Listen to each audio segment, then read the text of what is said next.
Okay, today's the day. This planer has not run in 14 years. It was in storage, and recently I rebuilt it, repainted it, all that. Today, I'm going to start it.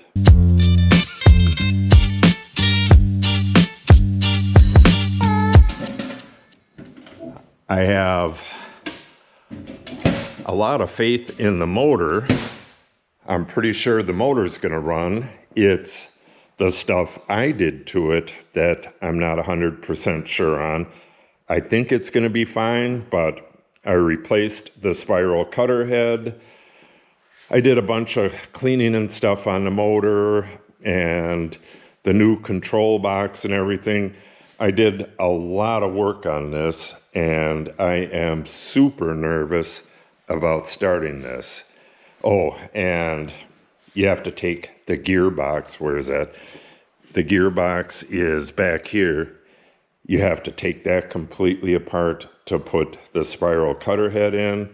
So if I did anything wrong in there, if we hear a grinding or something, that will be pretty catastrophic.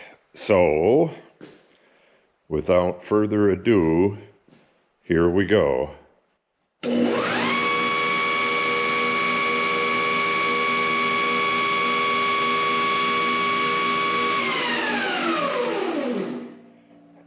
And I don't know if that sounds right or not, because I've never had a spiral cutter head in here.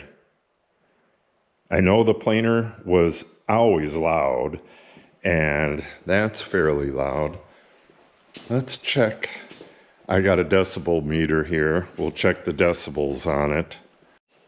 All right, we'll check it right at the machine. And another thing, I always have hearing protection on, and I don't right now, so I actually should put that on. Okay, there we go. All right. Let's see what it looks like.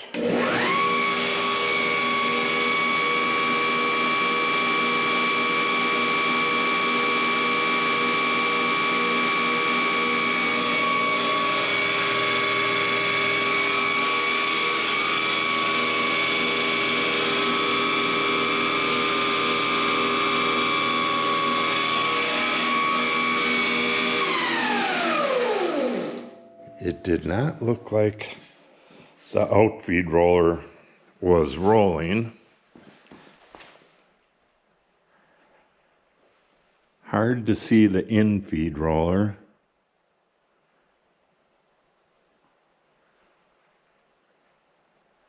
Okay.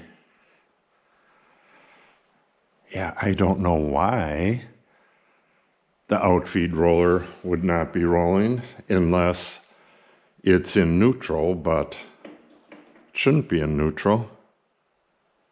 All right, let me play around with it again. Yeah, it's pretty loud.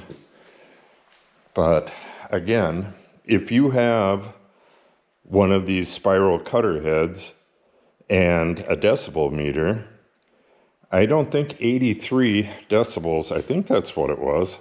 I don't think that's out of line, but if you think it is, let me know in the comments below. I'm going to raise this up a bit and see if the feed rollers are working.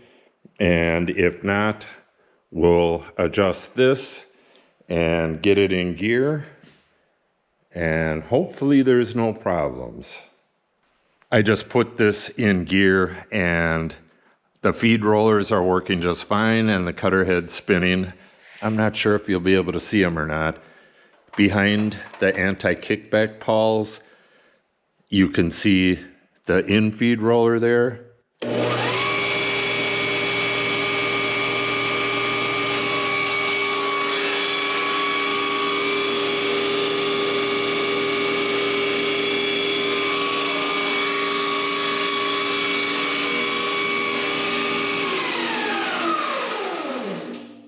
All right, I'm going to put my hearing protection on. It's kind of hard to do narration with hearing protection in. You tend to talk too loud, but I'm going to do that and see how this sounds to me. I wanted to see this in action as well. So let's get this started.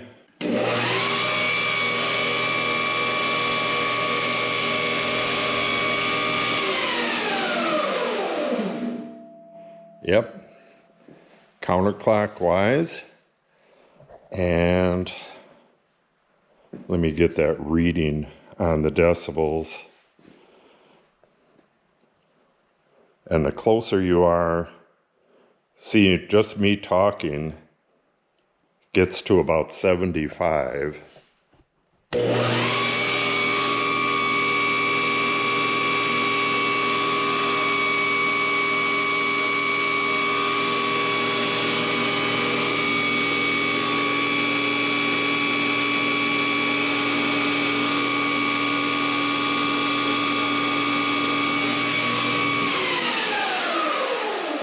Okay, we're at about 86.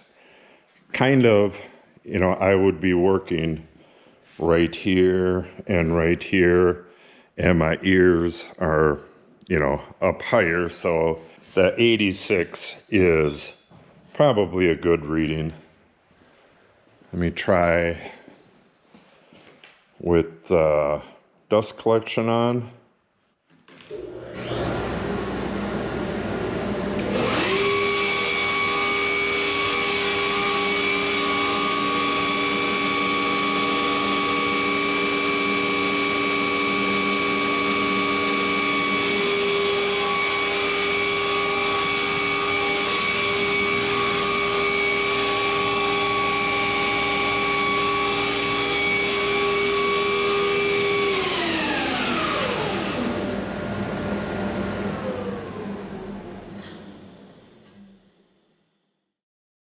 All right, I'm going to throw a piece of 2x4 in there.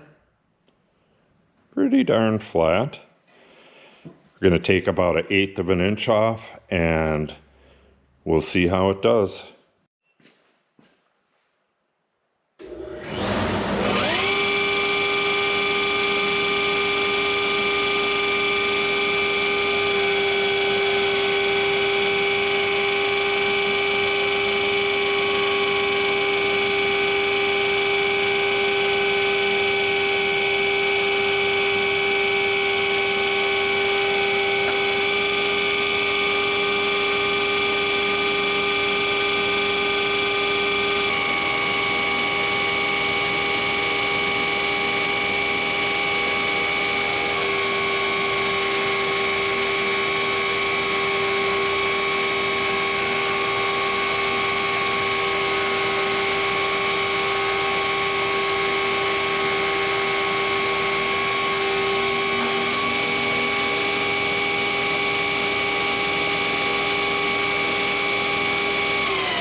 Yeah, there was quite a bit of chips coming up through here. I never had that before. I used to have a seal on here. It was just some like door seal, and I'm going to cover this up with magnetic tape, maybe 1 inch wide, and it should stick on there and seal it up. Never had that problem before, because with the normal Cutterheads, with this open like that, the chips are so long, they wouldn't come up through here. You just lose the suction right in this area. Yeah, I think I'm going to try it again. I'm going to tape this up and try it again. I don't know how well you could see the dust going or the chips going up through here, but I'm going to tape this up and run it through one more time, and we'll take a look at that. But it's running just fine. I don't like how loud it is, but I'm going to guess it's about as loud as it was before, maybe a little quieter. And I don't think having this open is going to make it any louder, but I'm going to close this up, tape that joint, and then run it through, or run the board through one more time, and then we'll get to all this other stuff. The Wixey, what else do we got on here? Start planer, woohoo! Zip tie the Cat 6, install the belt cover, new temp gauge, which is not here yet. And if it doesn't come by Friday, I have to produce this video for Saturday. So if the temp gauge doesn't come by Friday, it's not going to be installed on this video. Yeah, the table rollers are fine. I was going to adjust them down, but I believe, yeah, they're down anyways. Oh, I was going to adjust them back up, but I don't have to do that right now. Check for parallel, definitely have to do that. And right now I am testing the dust collection, and then install the temperature probe. I also found some plastic coat, black plastic coat, and a paintbrush. So I'm gonna, once I get this installed, I'm just gonna paint this white cord black with this rubberized plastic coat, just because I'm detail oriented and that white cord just doesn't look right on there. Okay, let me get that taped up and we'll check this out.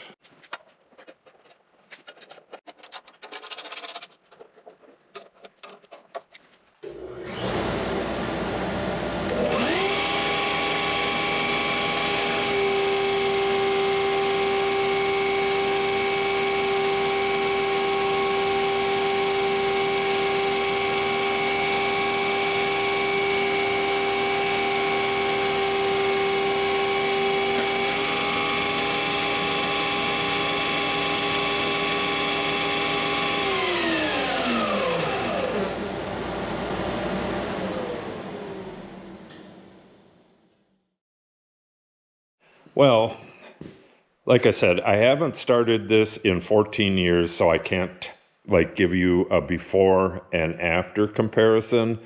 One thing I know for absolute sure is that when you put wood, or when you used to put wood through this, as soon as the wood hits the cutter head, it has that cutting sound. And now I had to look and see the dust in there, which is hard to see as well because it's tiny little chips instead of big stuff flying through there. But you can barely hear it cutting, which is a real improvement. Okay, yeah, and this is smooth as silk. Bunch of knots, and there was no tear out. All right. 1 and 29 1/28, and try to go at the same spot. 1 and 29 1/28. It's coming out parallel on this little board. I'm gonna have to go get a wider board to test the entire thing. Let me go do that, and we'll do the parallel test, and then we'll start getting everything adjusted and ready to go. Okay, this is the only cutoff I have of a 2x12, and it really doesn't have a huge amount of cup to it, but what I'm going to do is just take a tiny little kiss off of it, go through a couple times until we're flat on one side, then flip it over and get the other side. Then we can check the parallel. What I'll do is, that's going to come to about here. We'll check it on this side, check the parallel, and then run it on this side to here and see what the parallel is on that run. And hopefully this is dead parallel or very close to it. I won't bore you with running it through a bunch of times. We'll just get to the nitty-gritty. Okay, I don't know how determinate this is, but Yeah, it depends on how hard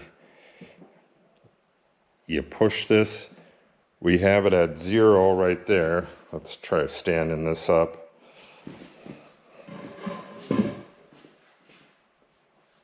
I zeroed it out. And right about the same spot, we got 1/64th. We have 1/32nd, 64th. I believe that's because this is southern yellow pine, and the slower growth, this dark stuff right here, is incredibly hard. This stuff's real hard to work with if you've never done it. The fast growth wood is soft, and the slow growth wood is incredibly hard. If you put a screw through it, a lot of times it'll follow that soft wood instead of going through the hard stuff. All right, this was zeroed out, and now we got a 64th, 0, 128, 128,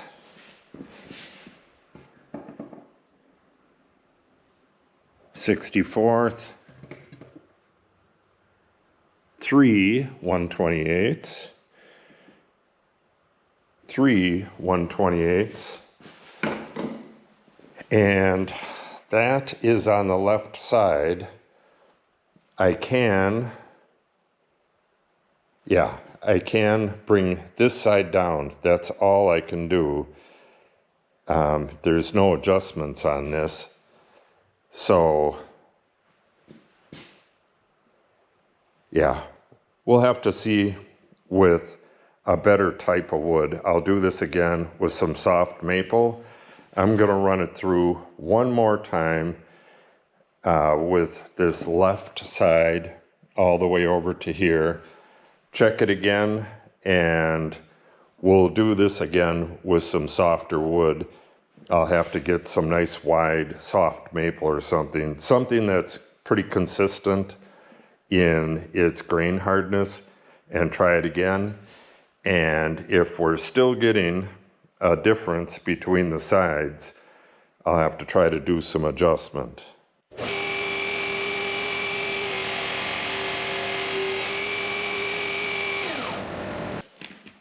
Oh yeah, I have 842 subscribers.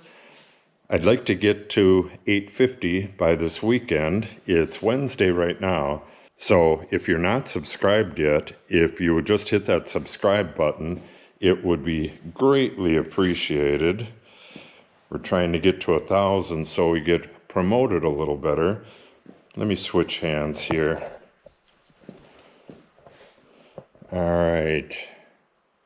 And we'll zero it out at 0 and go maybe 2 inches in. 47 1/28. Let me make sure. I might have hit that as I was pulling it off. Okay, 0. And right about the same. Yeah, there's definitely a difference in there. Minus a 64th. Minus a 64th.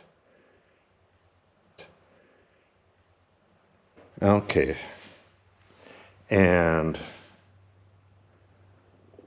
yeah, see, the adjustment won't work.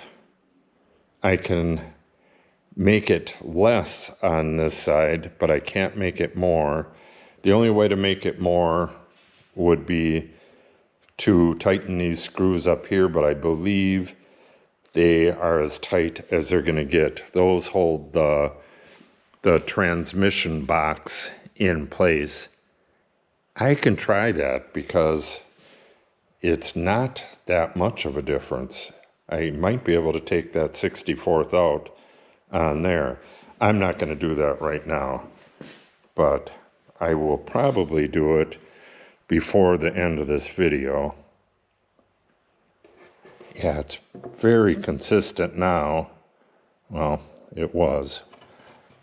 a 64th or less. Let's see what it is down here.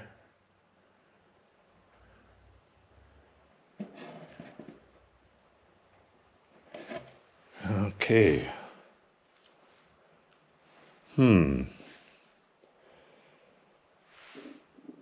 Let me give that a try real quick. See, the other side of the cutter head is in a bearing which goes into the cast iron. This part goes up and down. Got a little bit of tightness out of it. Okay.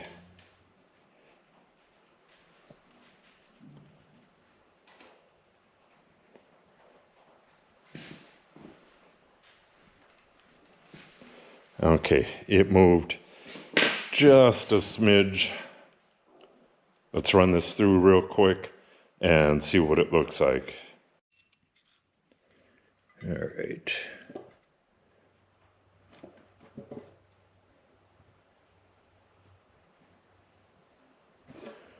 All right, that is on the right.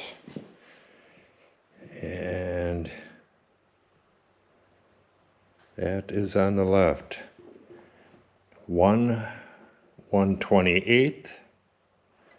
Oh, it actually is going to 0, which would be a good thing. Oh,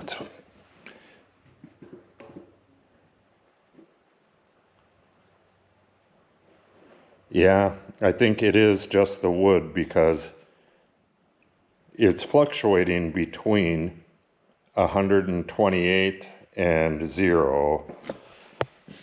I think that is going to be good. Like I said, we'll check this again with some soft maple. I can get some 12 or 13 inch wide stuff. And I believe this is just fine. So we'll move on to the other stuff. The next thing we're going to do is set the Wixey remote digital readout, and I'm going to do it the simple way. There's a couple different ways to do it. What I'm going to do is run a board through. I'm going to go right through the center, and then I'm going to get a measurement right in the center of the board, set the readout to that measurement, and we should be good to go. Okay. And we have 1.229. Okay, we'll turn this on. Oh, and then we got to hold it for 3 to 5 seconds.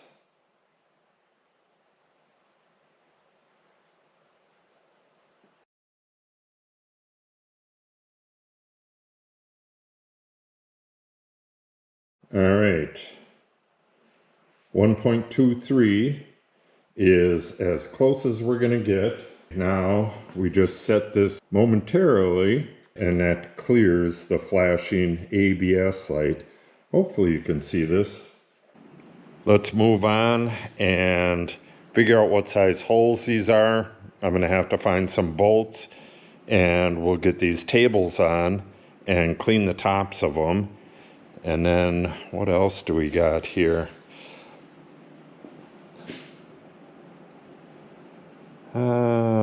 Temperature probe, and I'm going to paint this a little bit. This is not going to be here on time, so we can't do that. So it's pretty much just the tables and the temperature probe. So let's figure out that hole size and get to the tables. Looks like that's a little bit bigger than a quarter. Try 5/16. Yep, that'll work.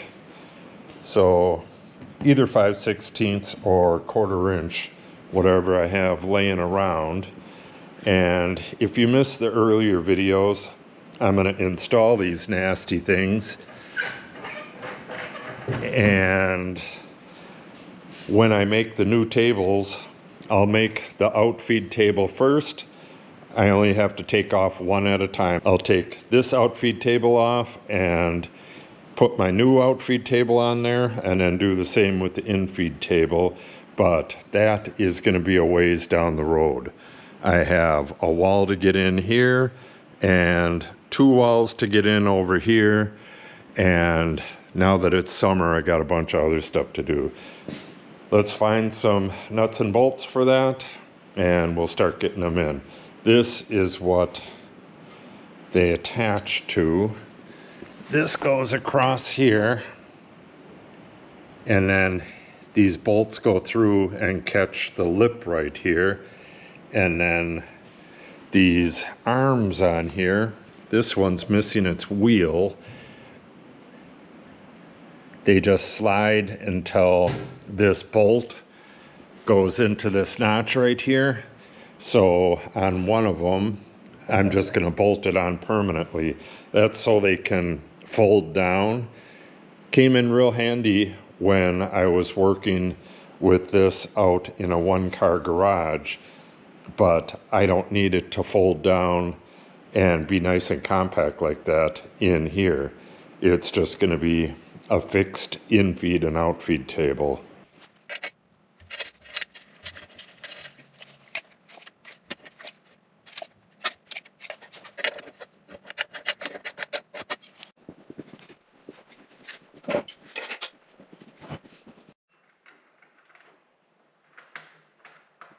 These tables are incredibly hard to get on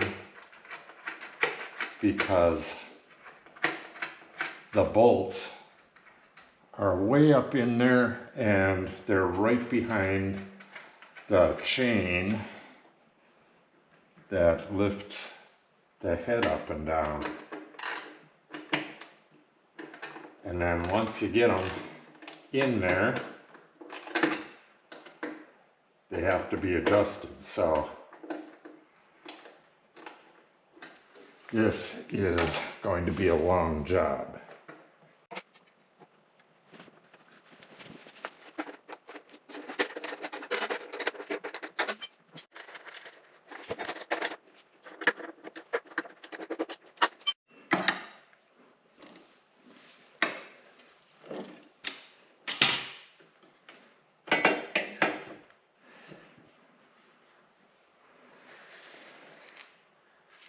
Okay, we have quite the mystery going on with these in and out feed tables, and I, for the life of me, cannot figure it out.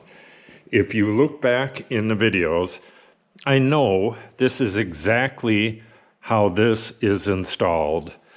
It was that way since I owned this. Where is that?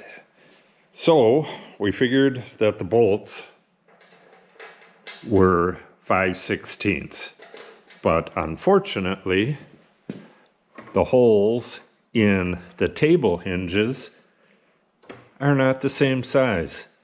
But that wasn't that big of a problem. I went and got some 1/4-inch machine screws. The problem was when I tried putting the tables on, and I cleaned these up and put some rust proofing on them and stuff like that. But when I tried putting these on, let me see if I can do this one-handed. Let me get this in place and I'll show you. Okay, this is gonna kind of hold. This is how it goes. It adjusts up and down, and you line it up with the table, and then it folds when you're not using it. I don't have these screws attached, but we are about 3 inches shy of this bar right here. And with this level, I mean, it needs a little bit of adjusting, but it should be almost right there. I got this bolted dead flush, which is about right like that, and it is still about 3 inches too short. This is put on correctly, and these haven't been adjusted since this was brand new. In order to adjust this right, I would have to move this whole bracket way the heck back here, put this into that notch, and then figure out where the bracket is and move all the screws. I have no idea what's up with this, so what I'm going to do is just use this without the tables for now. I'm not going to go through all that hassle to readjust this, and they don't work all that well to start with. This planer has been in 3 shops so far. One was in a 1-car garage, and that's when I had the tables on. I had to fold it down and push it up against the wall when I wasn't using it because I was building big old things. Oh, got a picture of one. This thing right here was massive, and it takes up the entire center of the room, so I had to move everything all up against the wall.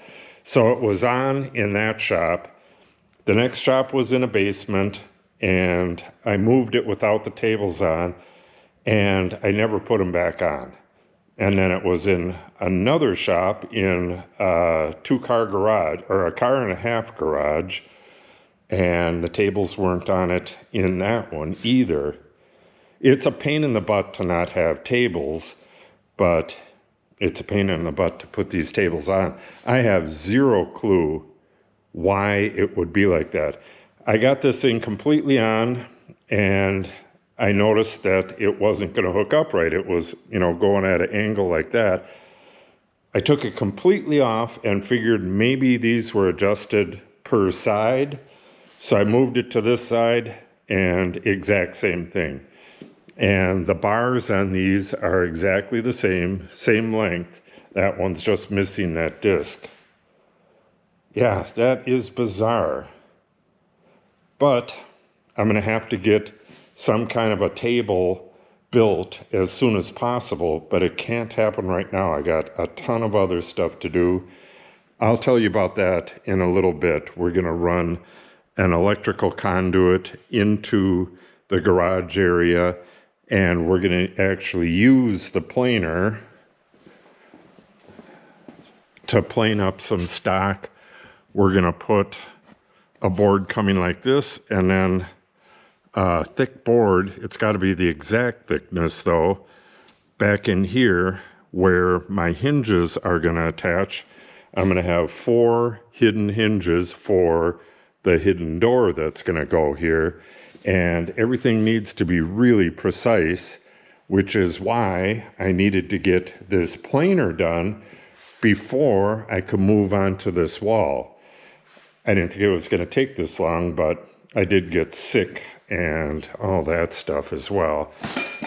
So I'm going to move on with the other stuff. So we can't do the temperature gauge, we can't do the in and out feed tables, but we can get the bed rollers set. The Wixey's done. We're just going to replace these, and we're going to get this coated and attached, and I believe that's it. Let's take a look at this. Coat the probe wire, rollers, the bed rollers, tables, zip tie. Yeah, that's it. So let's get what we can get done wrapped up and move on from the planer. So this is about how long I want this.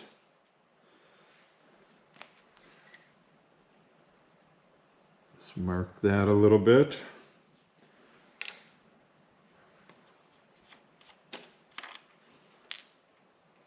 Take this off.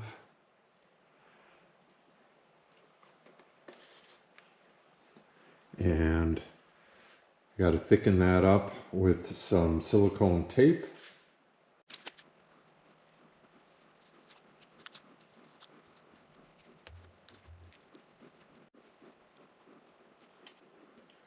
All right, we're going to put a little thermal paste on there. We'll just put this right on the tip.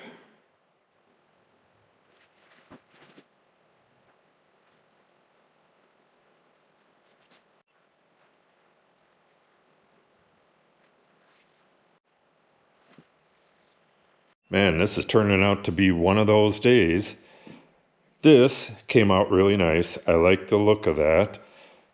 And I got one coat of the Plasti Dip on here. That'll coat really nice. And it's holding really well. But now the temperature gauge doesn't work.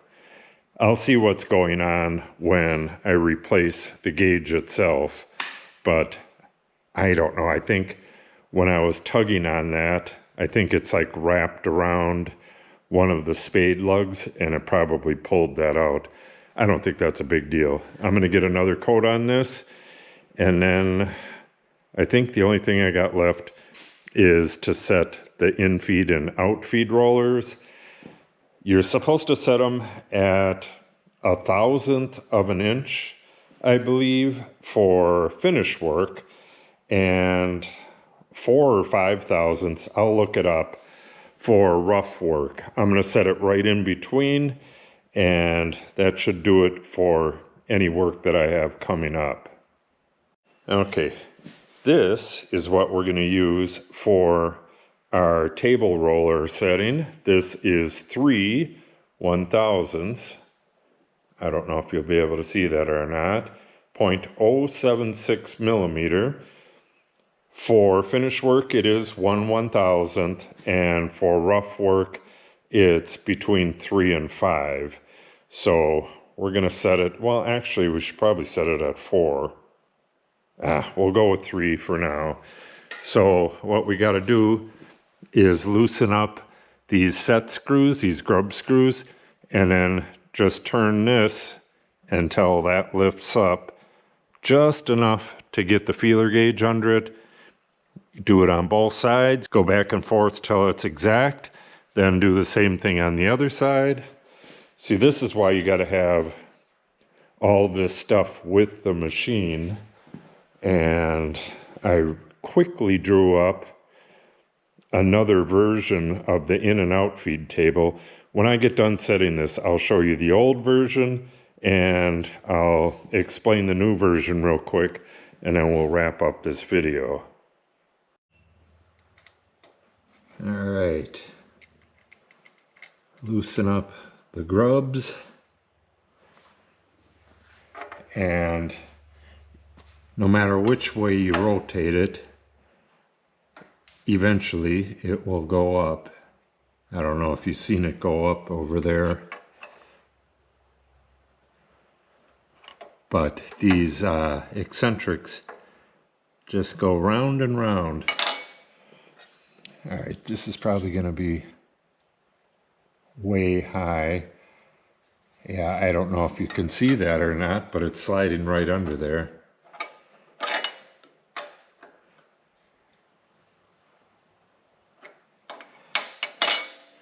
This is a very micro adjustment.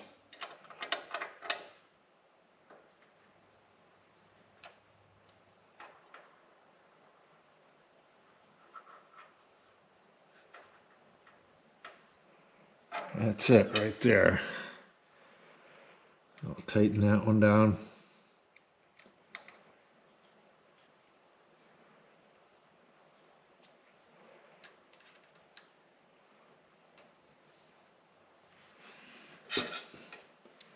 And we'll do this one here.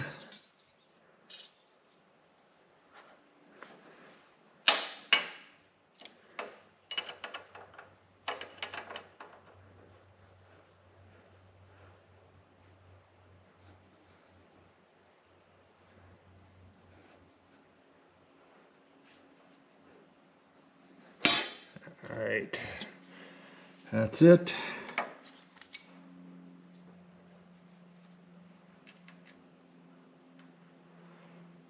Doesn't seem like much, but things are going to roll through the table a lot easier.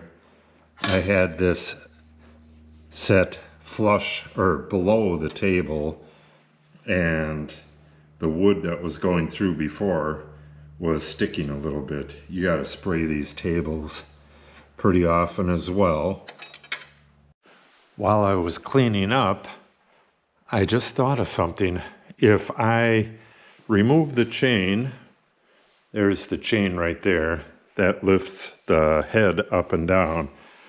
If I remove the chain and turn both of these sprockets, or possibly only one of them, but raise this side by 1 tooth, then get a measurement, and if this side is a little bit too high, I can lower this side. You can't do anything on this side. So it's possible I can get this dead parallel. Well, I should be able to get this dead parallel, but I'm going to play around with it the way it is for now because I got to move on, but I think I'm going to do that at some point.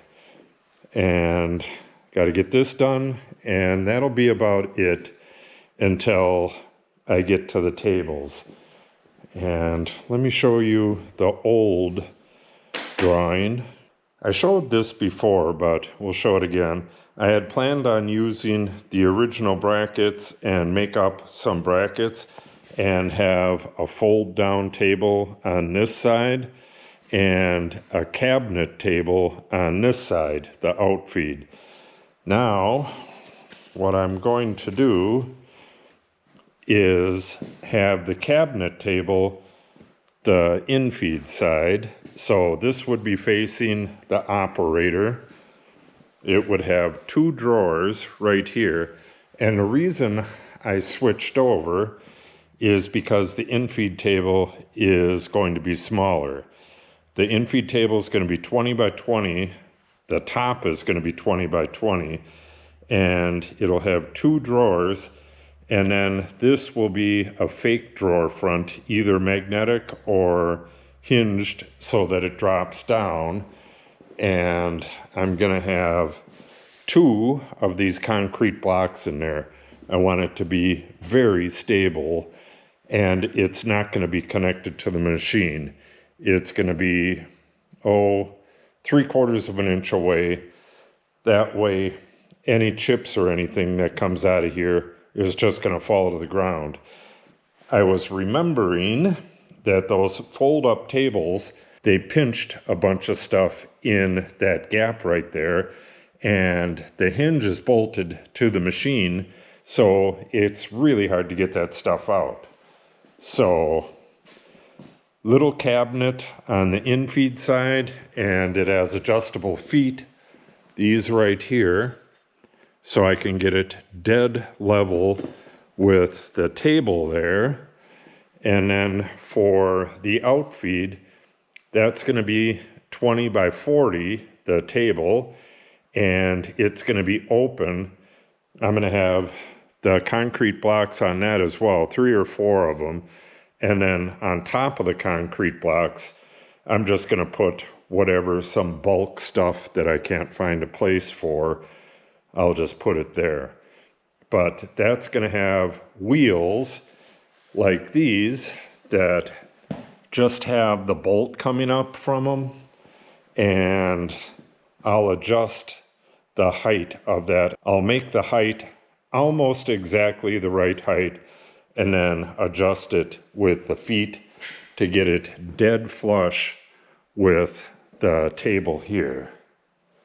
And these are going to obviously be locking feet. This construction will likely be kind of like this one here. Those are L brackets. I think what I'll use is the square stock with the holes in it, and then the smaller L stock for diagonal supports, and heavier L stock in the bottom with a deck on it that's going to have the concrete, and then same thing on the top, and we'll just screw the top from up underneath. That's my plan so far. And these right here, these are getting stripped and they barely hold the top steady. And this one has always, you can't really tighten it because your thumb hits the casting right there. I want this to be the same length as this one, and I want this one to be a little bit longer and made out of metal, not plastic, with just 2 rods coming out of it. I was going to put a knob on like this, but it's just too expensive to do that. If I just have a straight rod with a hole drilled through it, and kind of like on a vise, just a metal rod going through it with a ball on each end, I don't want that to be loose because it's going to rattle when the machine is on, but I want something that I can like crank down on and get this nice and tight. Right now, it does not get very tight. I could lower this if I wanted to without any problem. Yeah, good deal more work to do on this, but like I said, it's usable right now, and I got to jump onto other projects. Let me show you that real quick. I have the invisible hinges. These are big boys for sauce hinges. I believe I'm going to need 1 more of these. I think I'm going to need 4 for the weight of the door. This hidden door here is going to be just a thin gap on this side, and it'll be a cabinet on the other side. So on this side, I have to hide that gap with things, and I'll show you that when we get to it. But like I said earlier, I got to beef up this area, and I'm going to do the mortises for the hinges while I'm doing that. And then this actually gets built out with 3/4 of an inch of blocking, and then the wall panels. So this is going to be about that thick. So I have to build the structure in this corner where the hinges are going to be mortised in. Yeah, it's going to be pretty cool. Okay, so I started this video, when was that? 3-4 days ago, and we had 842 subs. Still at 842 subs. I don't know what's up with that. Every once in a while, it like stalls out for a half a week, and then it shoots up after that really fast. So if you're not subscribed yet, please feel free to do so. It helps the channel out greatly. I'm trying to get to 1,000 subs as soon as possible so that I get promoted a little better by YouTube. Okay, well, we have a working planer, and the very next thing is going to be conduit coming out of there, going all the way across and through the wall. I'm going to be doing some work on the other side of the wall, putting an OSB skin on there, just around the door so that I can finish that up. And then we're going to get started on this wall right here, ASAP. So make sure you're subscribed so you're notified when I post those videos. And until then, have a great day.